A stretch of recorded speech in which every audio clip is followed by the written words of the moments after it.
Some other global news as well that we're tracking this morning. Like he pointed out, Donald Trump has said that he and Putin have agreed to meet in Budapest to discuss ending Russia's war in Ukraine, calling it a productive phone conversation. U.S. Secretary of State Marco Rubio will be the first to meet Russian officials to prepare the summit. Now, this announcement comes ahead of Trump's White House talks with Ukraine's Zelensky. Now, let's listen into their comments first. I thought it was a very good phone call. I thought very productive. But I'll be meeting with President Putin, and we'll make a determination. Tomorrow I'm meeting with President Zelensky, and I'll be telling him about the call. I mean, we have a problem. They don't get along too well, those two, and it's sometimes tough to have meetings, so we may do something where we're separate but equal. We'll meet and talk parties, but this is a terrible relationship the two of them have, and it's one of those things.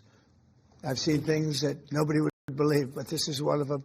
So we're going to be meeting in Hungary.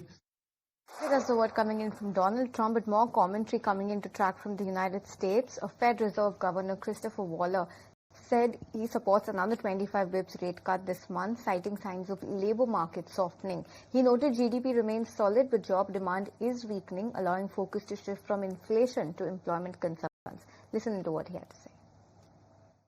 Based on all the data we have on the labor market, I believe the FOMC should reduce the policy rate another 25 basis points at the meeting that concludes October 29th.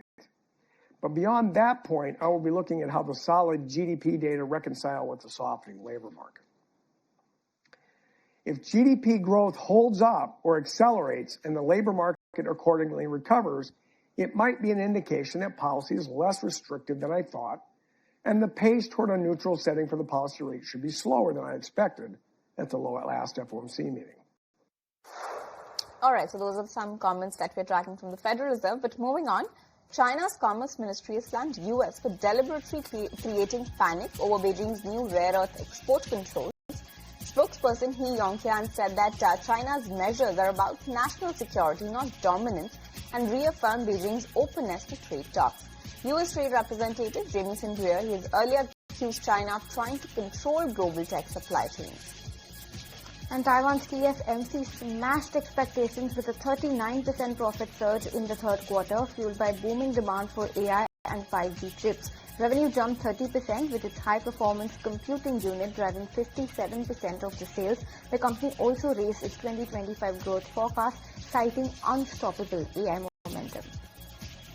Shifting focus back to the U.S. Now, 2025 U.S. budget deficit that has narrowed slightly, cushioned by record tariff revenues that offset soaring debt payments. Net interest costs hit $970 billion, more than defense spending, while a $198 billion surplus. That's at a monthly record as well. And despite tariff worries, inflation impact